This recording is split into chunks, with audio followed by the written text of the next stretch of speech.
মাথাভাঙ্গা মহকুমায় ই রিক্সা চালকদের যাত্রী তুলতে দিচ্ছে না অটো চালকরা, এমনকি মারধরও করা হচ্ছে। এই অভিযোগ তুলে সোমবার মাথাভাঙ্গা মহকুমা শাসকের অফিসের সামনে অবস্থান বিক্ষোভ ই রিক্সা চালকদের।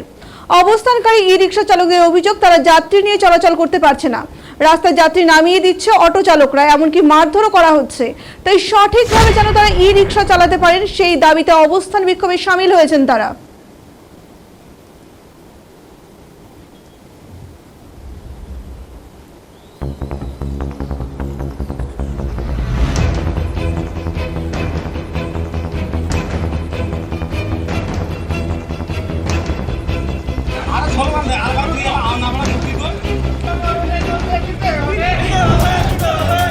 যে আমাদের ব্যাটারি চালিত যে অটো আছে, রাস্তায় চলতে দিচ্ছে না অটোওয়ালারা, বলছে আমাদের যে পারমিট আছে এটাকে অবৈধ।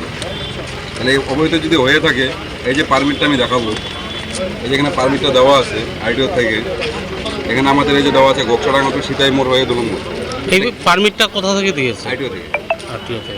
আইটিও যে সিগনেচার করে পারমিটটা দিয়েছে, তাহলে আইটিও কি ডুপ্লিকেট না অটোওয়ালারা অরিজিনাল? আমি কাকে অরিজিনাল মনে করবো? এখন ওদের সাথে আমাদের বসলে লড়াই করতে লাগে। বিনা দোষে 2-4জনকে মেরে হসপিটালে ভর্তি করলো, কেস কামারি হয়ে গেল। আমরা চাচ্ছি না এইভাবে ঝামেলায় পড়তে, তাই বাধ্যতামূলক আইনের কাছে আসছিলাম, প্রশাসনের কাছে, যে আমাদের একটা রাস্তা তৈরি করে দেওয়ার জন্য। আর তার একটা বিশেষ গল্প হচ্ছে, ফালাকাটা, কুচবিহার, কুন্ডিবাড়ি যা আছে ওদিকে, মাদারিহাট, ওদিকে সুন্দরভাবে সিরিয়ালভাবে চলছে আমাদের এই অটো ব্যাটারি। কিন্তু শুধু শীতলকুচি, নয়ারহাট, গোকসাডাঙ্গা, মাথাভাঙ্গা এই কয়েকটা জায়গাকে অটোরা ইচ্ছেকৃত করে জোর দেখিয়ে দাবিয়ে রেখেছে। ডিজেল অটো যে diesel auto, auto union, diesel চালিত যে অটো ইউনিয়ন আছে, ওরা এটা গায়ের জড়িতে এই আমাদের এই কয়েকটা জায়গাকে ওরা বন্দি করে রেখেছে। চলছে। আপনারা প্রশাসনকে অনেকবার জানিয়েছি, তারা কোনো অ্যাকশন নেয়নি, শুধু বলছে আশ্বাস দিয়েছে দেখবো বাকি না, এইভাবেই চলছে। আজকে আমাদের গাড়ি নেওয়ার কারো 6 মাস, কারো 5 মাস, প্রত্যেকটা গাড়িতে কিস্তি আছে 9 থেকে 10,000, 12,000। যদি আমরা গাড়ি চলতে না পারি, কী করে কিস্তি চালাবো, কী করে ফ্যামিলিকে চালাবো? তাই আমরা রাস্তায় চলে আসতেছি। তো এখানে অবস্থানে বসছেন, এই কারণে আমরা অবস্থানে বসলাম আর প্রশাসনের কাছে বসলাম। এখন প্রশাসন আমাদেরকে আশ্বাস দিল, ঠিক আছে তোমরা ডেভিয়েশন দাও, আমরা দেখবো, তোমাকে হেল্প করবো। আমরা একবার লাস্ট চান্স আরেকবার দেখছি প্রশাসন আমাদেরকে কী করে। তার পরবর্তীতে আমরা আবার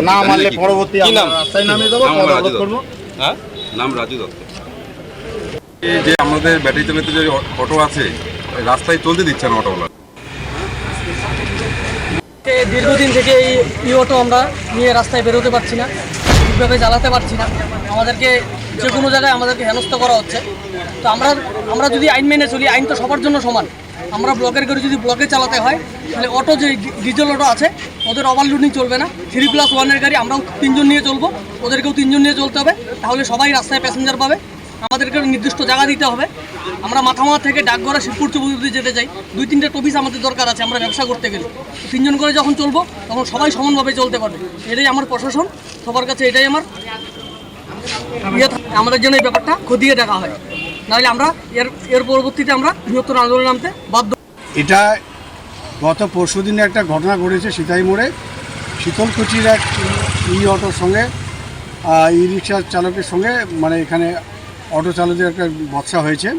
তার থেকে 2 পক্ষে মারপিট হয়েছে, কেসও হয়েছে, উভয় পক্ষের মধ্যে মামলা আছে। সেটা কোর্টে মামলা অলরেডি চলে গেছে এবং গতকালকে সেটা বসে শীতলকুচি তৃণমূল কংগ্রেস কার্যালয়ে বসে ওদেরকে বসে নিয়ে আলোচনা করে সমাধান করা হয়েছে। এবং শীতলকুচি এলাকার যে আছে, তারা শীতলকুচির যে আমাদের নেতৃত্ব আছে, সেই নেতৃত্বের সঙ্গে আলোচনা করে আমিও সেখানে গিয়েছিলাম, সেটা মীমাংসাও হয়ে গেছে। এবং তারা যাতে ব্লক এরিয়ার মধ্যে আরটিওর যেটা নিয়ম আছে, সেই নিয়ম অনুযায়ী একটা ই রিক্সা ব্লক এরিয়ার যে কোনো রুটে সে গাড়ি চালাবে। এক্ষেত্রে কেউ বাধা বিঘ্ন সৃষ্টি করতে পারবে না। যদি কেউ করার চেষ্টা করে, তাহলে সেটা বেআইনি হবে এবং তার বিরুদ্ধে প্রয়োজনে আমরা ইউনিয়ন তার বিরুদ্ধে ব্যবস্থা নেব। কারো পেটে লাথি মারার অধিকার কাউকে দেওয়া হয়নি। যে ইউনিয়ন করুন না কেন, তাদের বিরুদ্ধে আমাদের থাকবে এবং আইনের পথেই চলবে। আজকে যেমন মিটিং ডাকা হয়েছিল মাথাভাঙ্গা ব্লক 1-এর যারা ই রিক্সা, তাদেরকে একটা জায়গায় ডাকা হয়েছিল, তারা ওখানে যায়নি। এটা অন্যায় করেছে। তারা ওখানে গেলে আমরা যেমন হাজরা লাইনে 22টা ই অটো আছে, তাদের সঙ্গে আরটিও পারমিটেডের সঙ্গে মিলিয়ে দেওয়া হয়েছে, তারা সেখানে ডিপার নিয়ে একসঙ্গে চলছে, সেখানে আমরা মিলিয়ে দিচ্ছি, ওখানে সমস্যার সমাধান হয়ে গেছে। এবার মাথাভাঙা ব্লক 1-এ যেখানে সিতাই মোড় থেকে ধরুন ধল্লার ব্রিজ থেকে আফটার জামালদা, পকিহাগা, তারপরে যে নয়ারহাট, বেলতাপাড়া, পুরাপোতা, তারপর হচ্ছে কেদারহাট, জোরশিমুলি, গোপালপুর, এই সমস্ত জায়গায়, পকিহাগা, এই সমস্ত জায়গায় এই রোডগুলোতে, উৎসামারি, ময়নাতলি, এই সমস্ত রোডগুলোতে তারা অ্যাজ ইউজুয়াল চলতে পারবে। মাথাভাঙা ব্লক এতগুলো রোড আছে, প্রচুর রোড আছে, এই রোডগুলোতে তারা চলতে পারবে।